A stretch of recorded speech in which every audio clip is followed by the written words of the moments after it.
Pada tahun 10 Hijriah, Rasulullah SAW bertolak dari Madinah untuk menunaikan ibadah haji. Inilah haji pertama sekaligus terakhir Rasul SAW. Jabir radhiyallahu an menuturkan, setelah onta yang membawa beliau sampai di padang luas, aku melihat sejauh mata memandang. Lautan manusia mengitari beliau, di depan, belakang, sebelah kiri, dan sebelah kanan. Dan pada hari Arafah, tepat pada hari Jumat tanggal 10 Zulhijjah itu, Rasulullah SAW menyampaikan khutbah perpisahan di hadapan 124.000 atau 144.000 kaum muslim yang saat itu sedang melaksanakan wukuf bersama Rasulullah SAW. Rasul SAW berpidato yang berisikan pesan-pesan terakhir untuk umatnya.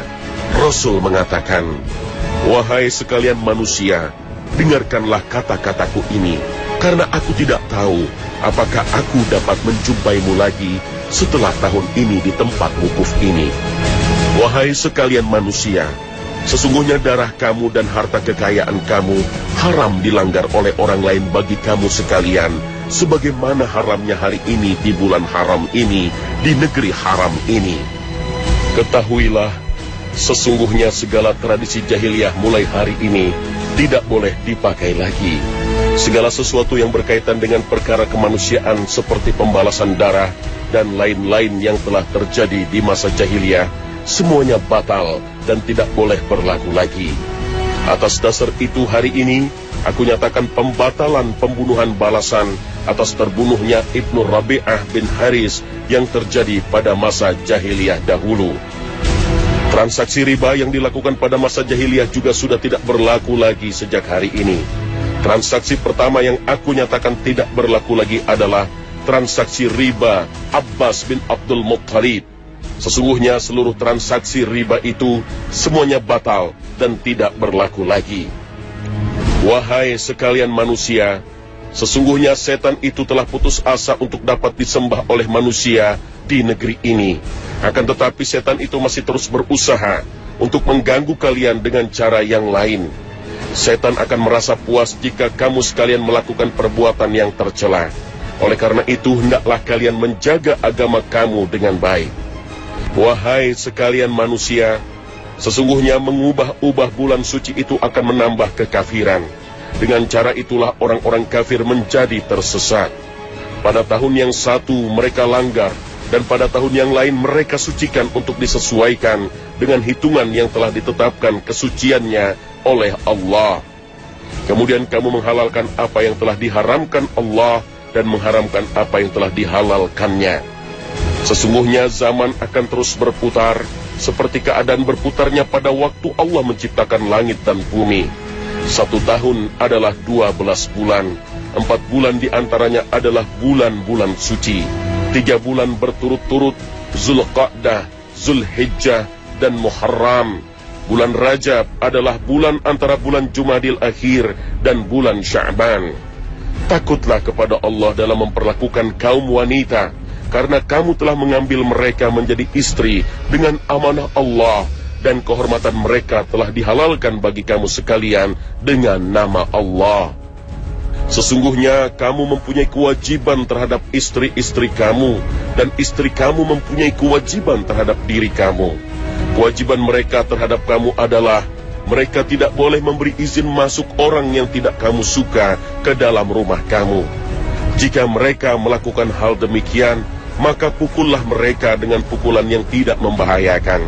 Sedangkan kewajiban kamu terhadap mereka adalah memberi nafkah dan pakaian yang baik kepada mereka. Maka camkanlah kata-kataku ini, wahai manusia sekalian.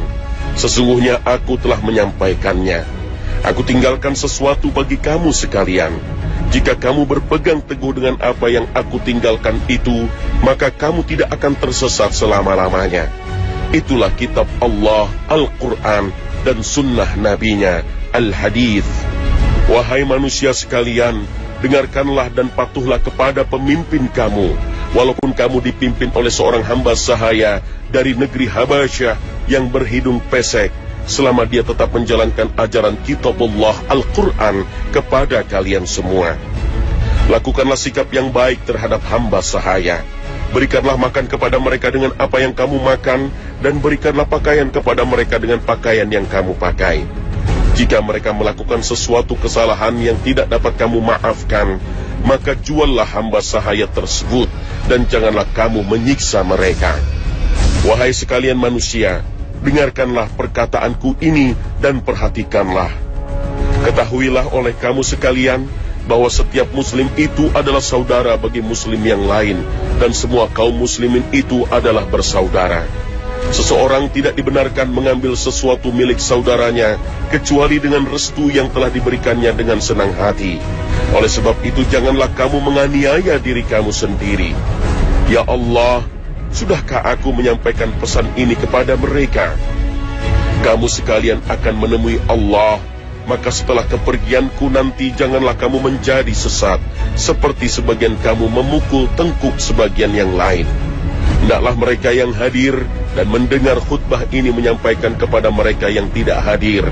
Mungkin nanti orang yang mendengar berita tentang khutbah ini lebih memahami daripada mereka yang mendengar langsung pada hari ini. Kalau kamu semua nanti akan ditanya tentang aku, maka apakah yang akan kamu katakan? Semua yang hadir menjawab, kami bersaksi bahwa engkau telah menyampaikan tentang kerasulanmu. Engkau telah menunaikan amanah dan telah memberikan nasihat. Sambil menunjuk ke langit, Nabi Muhammad SAW kemudian bersabda, Ya Allah, saksikanlah pernyataan mereka ini. Ya Allah, saksikanlah pernyataan mereka ini.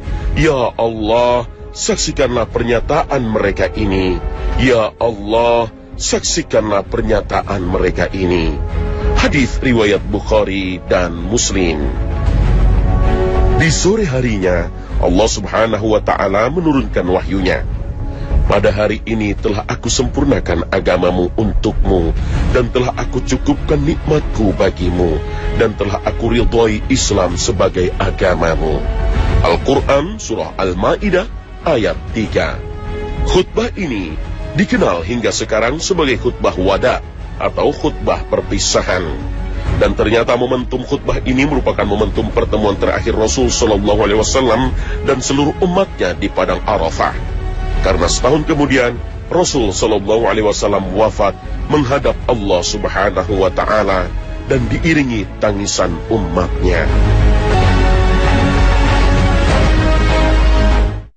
Tuhan kami telah menganiaya diri kami sendiri, dan jika Engkau tidak mengampuni kami dan memberi rahmat kepada kami, niscaya pastilah kami termasuk orang-orang yang merugi. Al-Quran Surah Al-A'raf ayat 23. Disebutkan juga dalam riwayat, kemudian Adam alaihissalam dan Hawa Arafah atau telah mengetahui dosanya, mereka juga Arafah atau mengetahui caranya bertaubat. Itu sebabnya tempat ini disebut Arafah. Taubat membutuhkan kesungguhan, tekad yang kuat, penyesalan, dan tidak berputus asa dari rahmat Allah Subhanahu wa Ta'ala. Itulah yang dilakukan oleh Nabi Adam alaihissalam sampai beliau memperoleh ampunan dari Allah Subhanahu wa Ta'ala. Wukuf adalah gambaran dari sebuah ritual perenungan dan tafakkur dalam usaha pencarian kebenaran, hidayah, ampunan, dan ma'rifatullah. Wukuf adalah introspeksi kejiwaan dan ruhaniah dalam perjalanan mengenal diri yang pada akhirnya akan mengantarkan kita mampu mengenal Allah Subhanahu wa Ta'ala. Hidup ini seperti sebuah perjalanan. Terkadang kita perlu berhenti sejenak dari perjalanan ini untuk melakukan introspeksi, evaluasi terhadap perjalanan yang telah kita lalui ini. Apakah perjalanan hidup kita sudah sesuai dengan tuntunan dan tujuan pencipta kita? Jika jawabannya adalah belum, maka segeralah lakukan koreksi dan kembali kepada hakikat yang sejati. Sebab tidaklah kita ini diciptakan sia-sia. Tidak sebesar zarrah pun amal yang kita lakukan semasa di dunia ini, melainkan akan dimintai pertanggungjawabannya nanti pada hari pembalasan, yaitu ketika manusia dibangkitkan dari kematiannya, lalu dikumpulkan di padang mahsyar. Apakah kita sudah siap menghadapi hari perhitungan itu? Jawabannya terletak pada diri kita masing-masing. Demikian agungnya padang Arafah pada hari Arafah, tanggal 9 Zulhijjah. Sehingga sangat tepat ketika Nabi Shallallahu Alaihi Wasallam bersabda, Al-Hajju Arafah, yang artinya haji adalah Arafah.